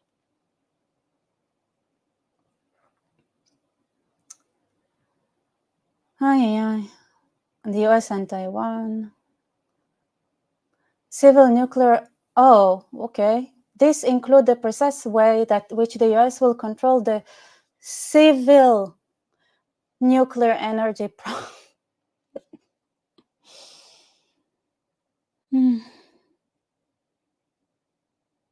I mean, at least the Saudis are smart. They managed to feed that idiot with the information in a way that serves them.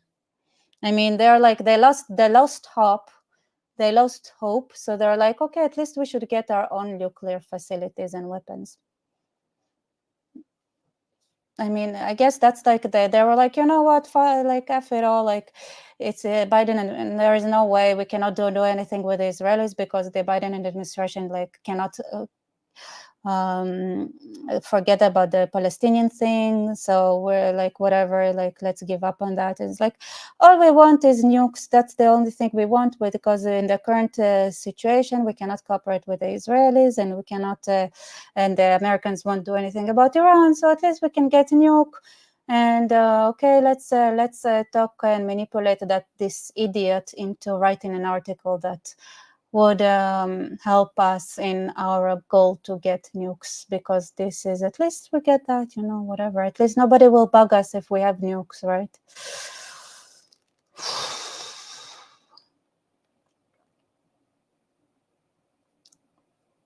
I don't like it.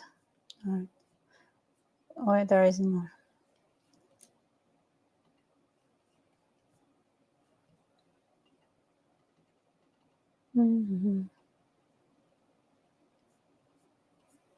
Let's see. The private screen is seen critical when in supporting current Saudi Arabia to normalize relations with Israel. Oh, a moment of happiness. Oh my God, there are people in Congress that still have their brain intact. Oh, thank you, American Congress. Thank you. Thank you. There is hope. There is hope. There is hope. No, but not everybody is stupid. But I wish the problem when the media is so stupid is like, okay, so who's going to tell the youngsters that, because what they do, I saw it, like they make fun. I saw the Congress people, like American Congress people, like speak truth, they say exactly what's happening in the Middle East. And then all the media is doing is calling them crazy, like calling them insane. I was like, what's insane? This dude is like, the whole article is like, oh, look at this insane congressperson who's telling or saying that the Obama administration is strengthening the Muslim Brotherhood in Egypt with their actions. Oh, how crazy is he, this congressperson? No, this congressperson is not crazy. He's speaking the truth. Why is he presented as crazy? And then all the youngsters are like, oh, they don't do the, work.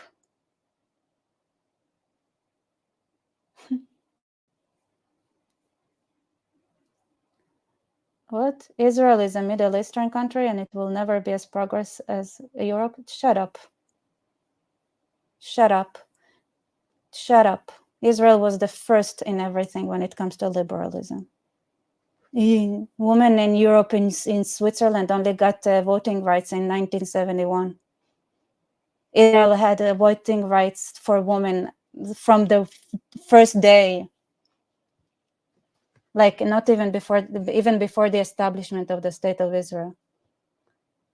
Shut up, idiot. Whatever. I'm losing my mind. This idiot thing. Idiocracy. That will happen only if Israel agrees to Riyadh storm. It's not Riyadh storm; it's the old king Salman. We just need him to perish, and then after that, there will be zero resistance inside of Saudi to that agreement at all. Like once he's gone from like the MBS doesn't give it. Blah blah blah, bullshit. There is a lot of ifs, and provided that. In this equation that seem most unlikely today. I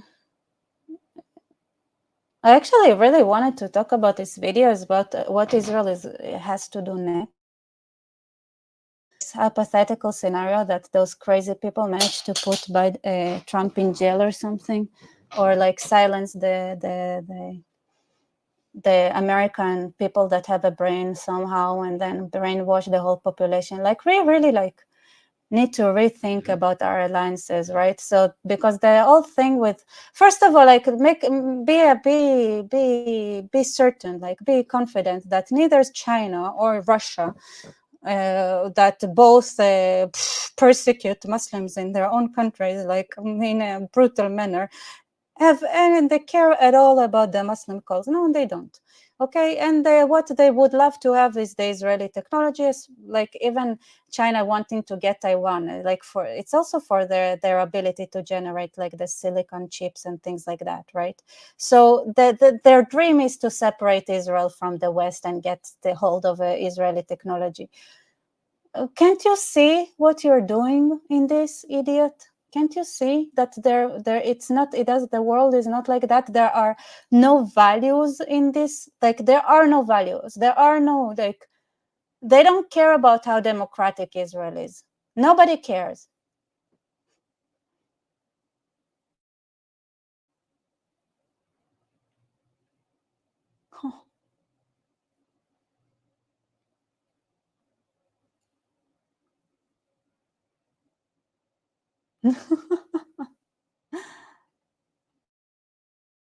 I love that.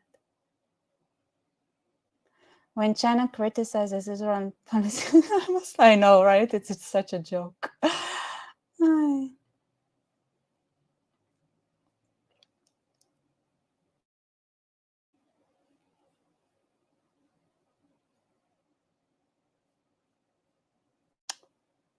Mm-hmm. Are you an idiot? Middle East witness? I know you, but yes, actually, I said Switzerland treat women, yes. They didn't have voting rights until 1971. And I know them, they're very misogynistic. And by the way, they held all the money from all the terrorists ever. This is how they stayed neutral, because they actually held the money of the worst of the worst of the worst, of all the scum in the world, until the Americans started cracking down on that.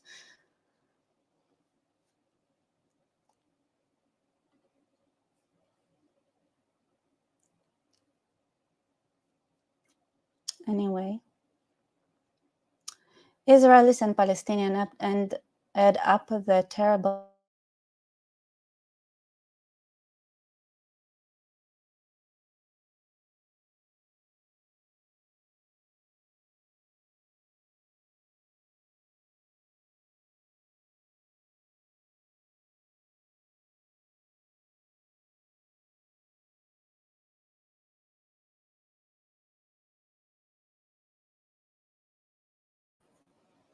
Mm-hmm. Lost internet connection for a little bit.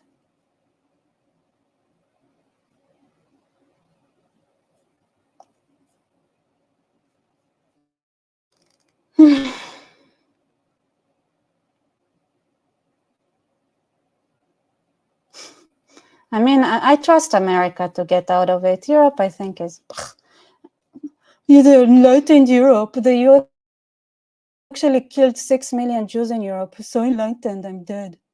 Yes, liberal. So amazing. So beautiful. Where churches burn and priests lose their head. The enlightened, amazing Europe. It is clear to US and Saudi officials that with Netanyahu having thrown in with the far right to stay in power. I don't know how much of this bullshit I can read.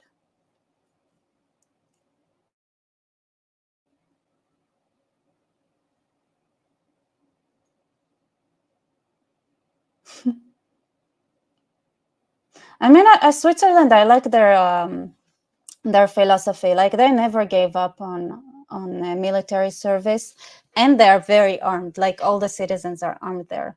I have to say, like there is a lot to learn from Switzerland. Don't get me wrong. I like their management system. When it comes to like values and humanitarian values, nah, I wouldn't put them on a pedestal at all. But when it comes to certain aspects, there is much to learn from Switzerland, no doubt.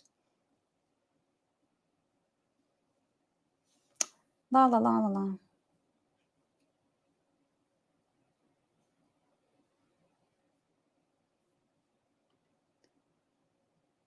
No, is Switzerland? Yeah, CERN isn't CERN in Switzerland the gateway to? I like science projects.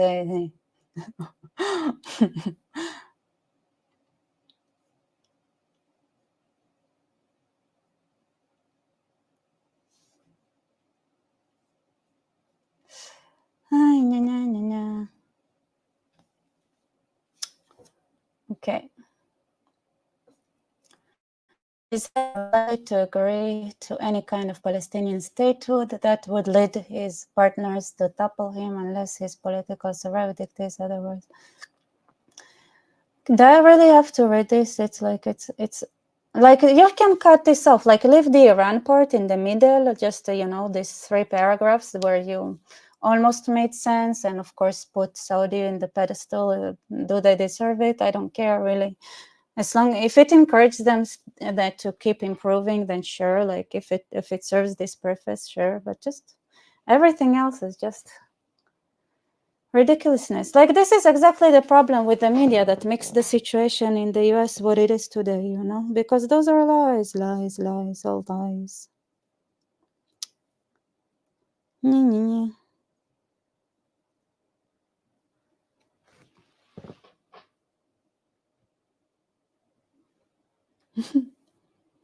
Michael, Europe isn't tribal. You guys forget.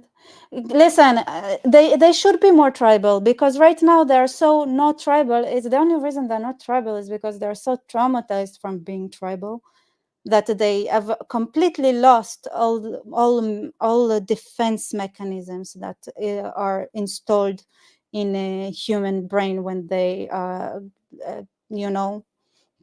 as a survival mechanisms, completely lost that ability. And then, like, when it comes to Eastern Europe, they're tribal. Like, they're really tribal. I don't know who's not tribal. Like, also, in France, like they're like Franco, like the Parisians, like they're different animal. They don't even look at the rest of Europe like the rest of France the same as they are. Like the Parisians are like their own animal. I mean, things are more complex than that. Israel is very. There are a lot, like it's complex. It has a lot of like sectarianism, a lot of like some group thinking too. At the same time, a lot of individualism. It's a very weird thing. Israel is weird. But no decision has been made. US officials now know that Israel is such a turmoil today, with the whole world seemingly coming down on it. Why are you supporting that? Like, it's just plain old anti-Semitism. That's the only thing that's happening. Like, yeah, we got like social issues, and we have like but the thing is, like, in an ideal world, right, the most of the they don't have military service, and people can do whatever like they want kind of situation. Or you only have like you are in a situation where only men serve anyway, or or barely anyone's. Like, it's such a different kind of thing. Like the historical reason that the Orthodox Jews got exempt is also because there were a lot of Like they didn't want to lose the teachings of Judaism and preserve it, but now it's blew out of proportion, so it has to be rearranged. But the old community leaders are still thinking in old terms. Like the reality is that it's just not changing as fast as it needs, like as the country requires. But the requirement from the Israeli population and the ultra-Orthodox, like it's extreme. It's extreme requirements. No other country has that kind of responsibility put on every and each citizen that lives in it.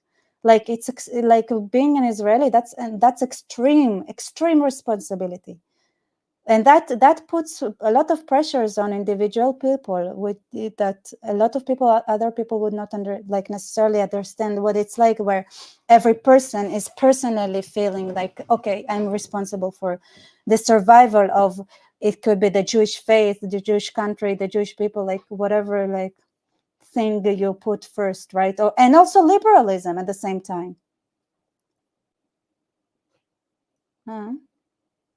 The white trash panda. Thank you so much. Wanted to give some support. Thank you. Thank you. By the way, so I have a buy me coffee thing. So if you guys want to buy me some coffees, I also appreciate it.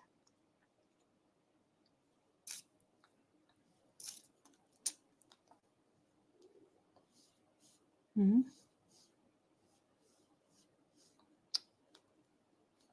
Anyway.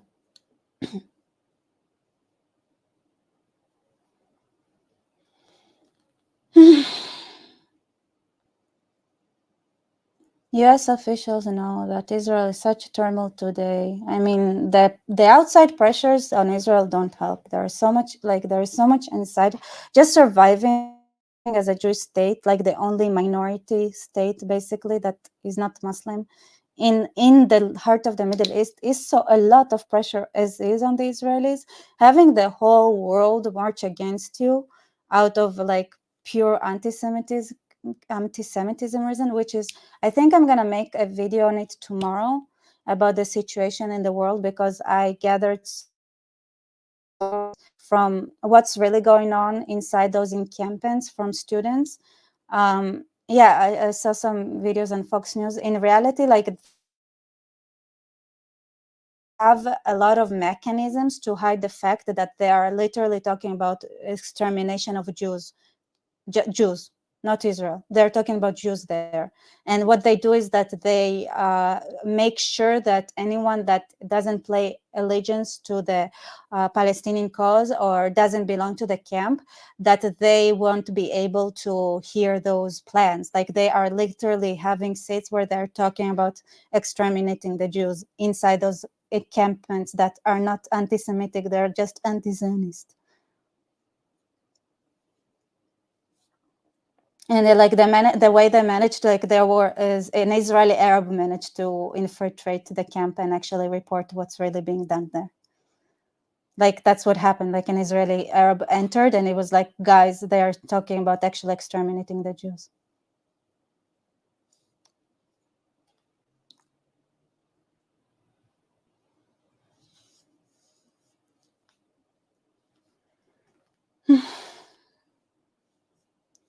So can you believe, like, living under the, like, just having to manage a country where Jews like have to, like, Jews are now under like life-threatening situation everywhere in the West, and here it's like literally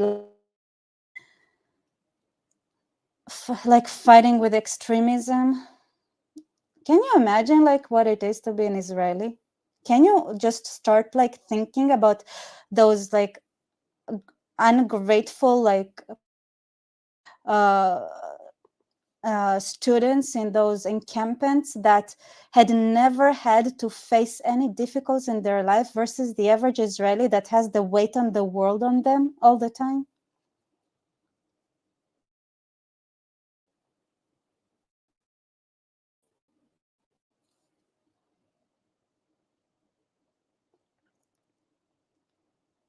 Mm-hmm.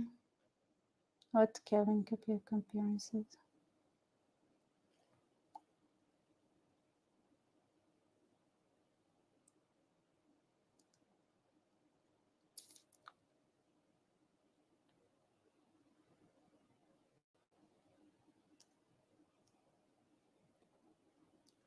Actually, they actually talked about Rochester, even the Jewish students in those campaigns, if they are much pathetic.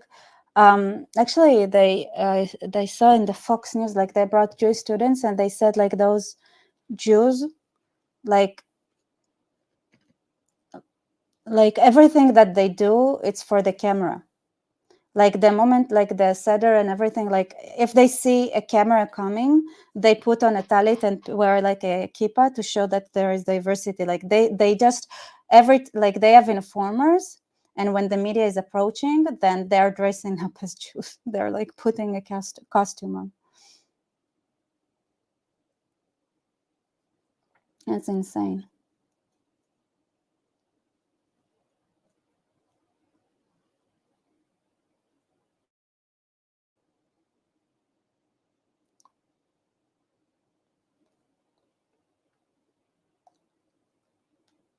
What is it? Video of Rudy Rochman talking to a Jewish student. Kid was complaining. I want to say that. Like, what? Like, this is the news. You see, this is how people talk. There's nothing. There's no word of truth here.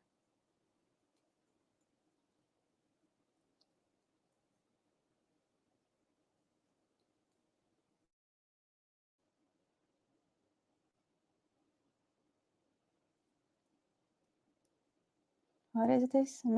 I'm serious about my argument. How Israel is a Middle Eastern country can be a progress like Europe. What is progress? What?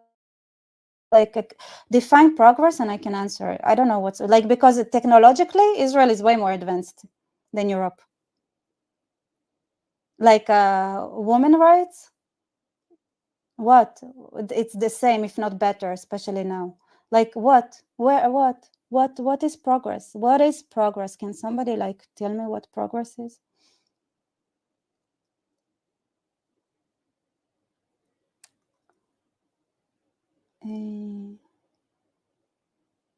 Like, if you define progress, then I can answer properly if I agree or disagree, you know, just like something to like understand what's the argument is about.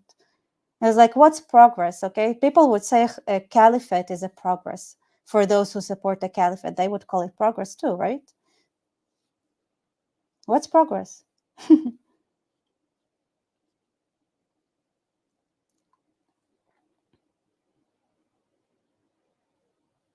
Let's see. Hopefully, though, if there can be a permanent end to the fighting and a return of all Israelis taking hostages, Israel will hold new. Of course, it's gonna be a whole new elections after the end of the fighting and the return of hostages. The only reasons, like, you know, that there we have elections. I want to say every 4 years. Unfortunately, way more than that. Like, really having a stable government for 4 years would be amazing. Like, it costs the money to go to elections all the time because people are like so can't agree on it. Like, to be honest, a lot of it is funded from the outside forces. A lot of it, I know for sure. Okay, a lot of it is funded from foreign governments that want an easy to work with government in Israel. And easy to work with the government in Israel means a government that would just obey to whatever the West wants.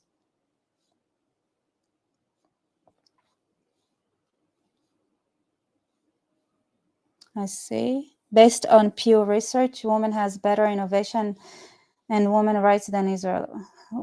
Okay, where in Europe? Europe is a continent. And also, like, based on Pew, all of Europe,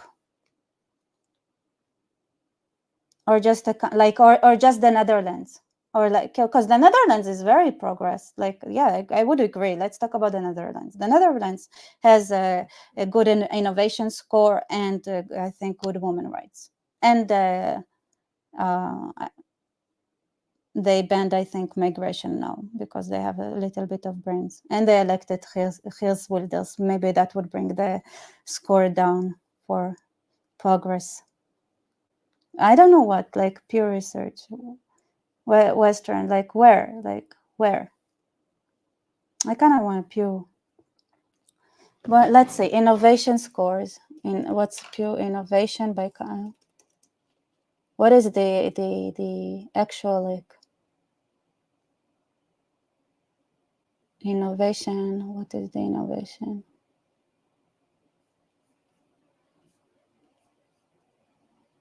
Sweden has the highest scientific output per capita. I believe that.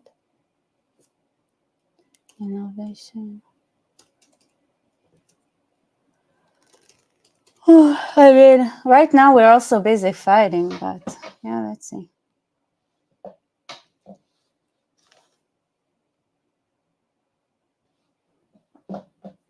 I say per country.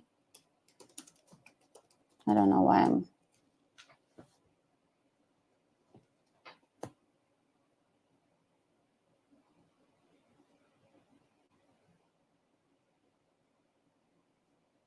Let's see. I don't know. I don't know what's the research exactly. Okay.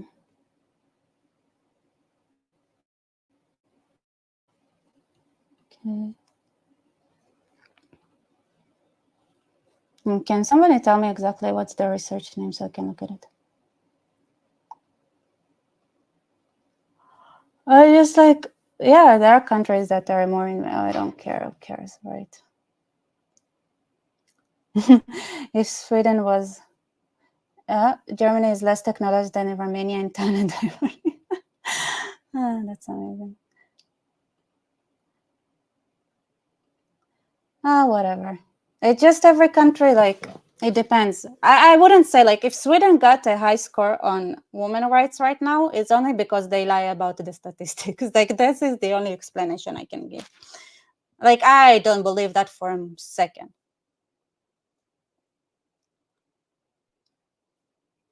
I don't know. Hopefully, though, if there can be a permanent end of fighting and return of all Israeli I mean, whatever. This whole thing should be like, it's a good example of like Western media and how it should reform itself into. You're joking? This is 100% times better than CNN. I don't want to know what CNN write.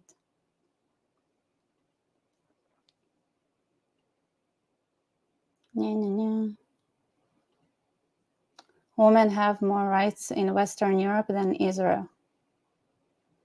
Like what? I mean, there are some women's rights issues here. We have a large Muslim community, and that doesn't help us. And then the ultra-Orthodox one is just weird. It's just a weird mathematics. Oh, oops.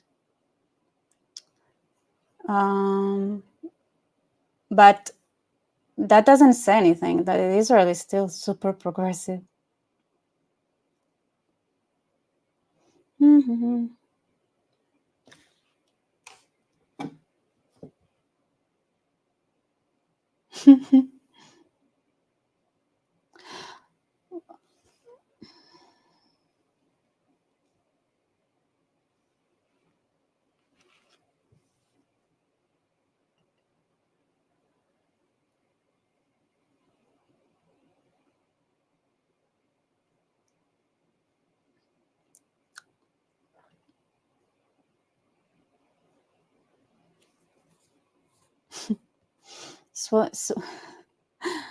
Pierce Taylor, Sweden has Muslim gang rape.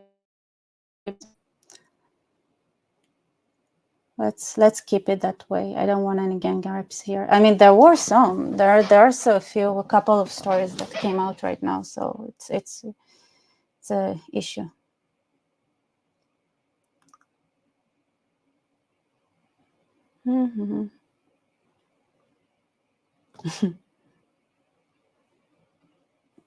Middle East. Israel is a good example in Middle East. However, let's be honest, when comparing to Western Europe, what are you?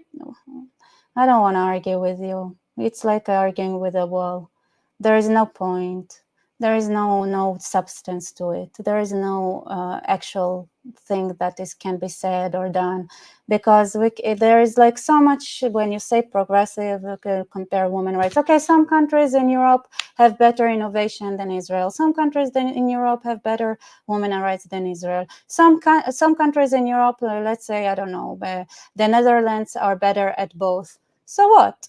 That doesn't, like, that's, you cannot say that that the Western Europe is more progressive than Israel, because if you take Spain into account, that is wrong.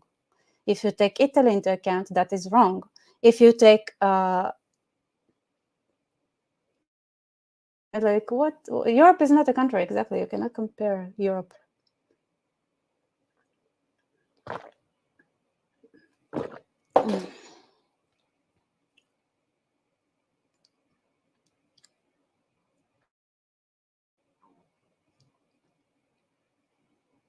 I mean, Europe is you, at least listen. Europe was for a long time. Israel looked at Europe and really hoped, like, this is what they strive for, right? Like, we want to be with our.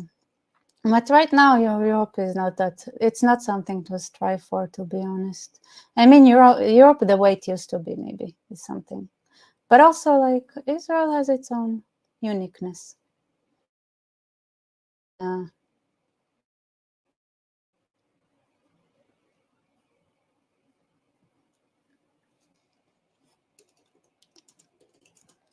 Not the same at all. Anyway, it's a futile, unproductive thing to talk about.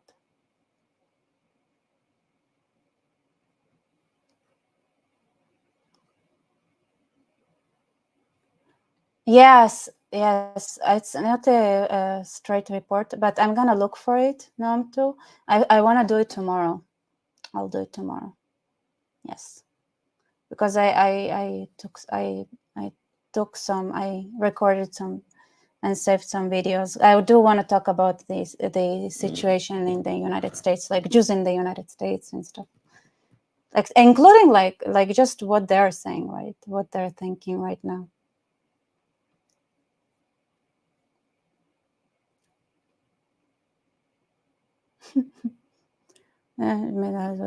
Yeah. Well,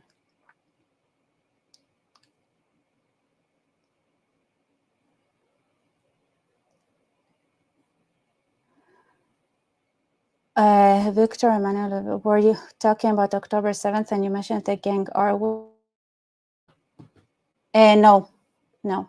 I was talking, so there was a case in Eilat that happened, and I think a case somewhere in the middle of the desert that also happened, unfortunately.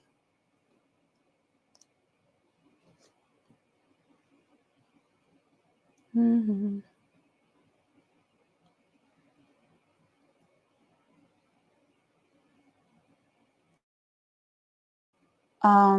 No, they weren't. I don't think they were grooming gangs. I'm not sure they like grooming gangs. Like it takes time, right? I think it was like maybe one of them was, and the other was just like without the grooming. All right. Do you guys have any questions before we're gonna go to sleep? After crying about the awful situationship, are you serious? Like, is CNN even worse than Thomas Friedman? And then the situation is really bad.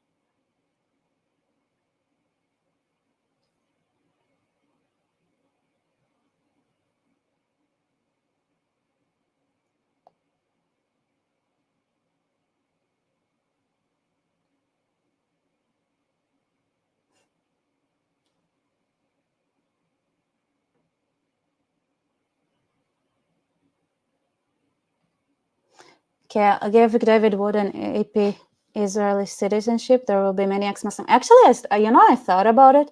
Like, I thought, what would happen if, like, let's say Israel supporters or like ex-Muslim will get persecuted in the West, with like, or people like that, or like, should we, in certain cases, like give them refuge status? Like, I actually thought about it. It's weird. I did have this inner conversations, like how crazy that would be if like shouldn't it, because it's kind of problematic because of the like like like if Douglas Mooring, let's say, or APL, like people like that, like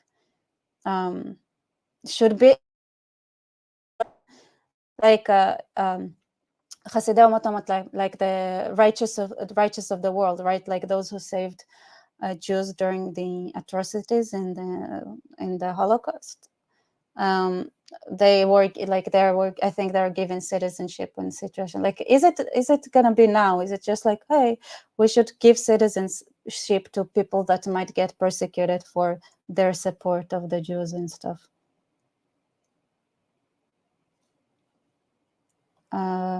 Numb to David can't do what is doing missionary work. It's legal. I also thought it's illegal, but then I discovered it is legal. Missionary work towards children is illegal. So you cannot try to convince children to change their religion. I think this is illegal. I think.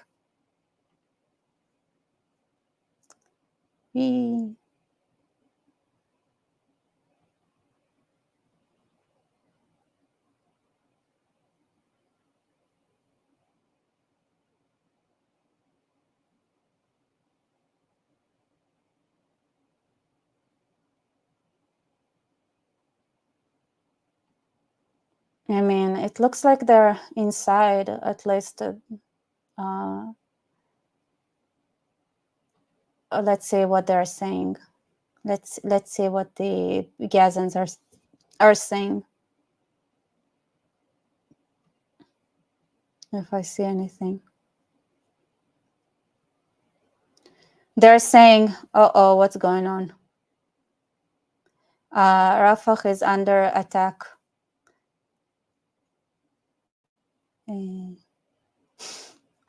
Yeah, I guess something is going on.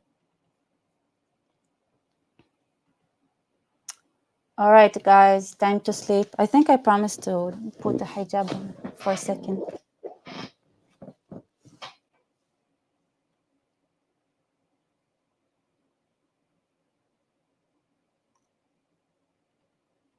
I don't think I need to give citizenship to people who are already U.S. citizens. Yes, much more safe. Sure. Like I just said, like I didn't think it's realistic, right? I just say that, like, honestly, like I had that thought crossing my head, like, All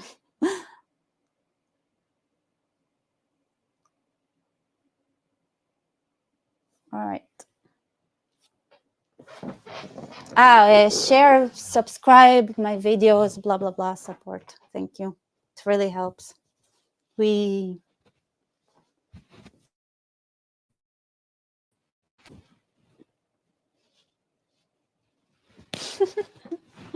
I mean, there are so many ways to have that scarf on.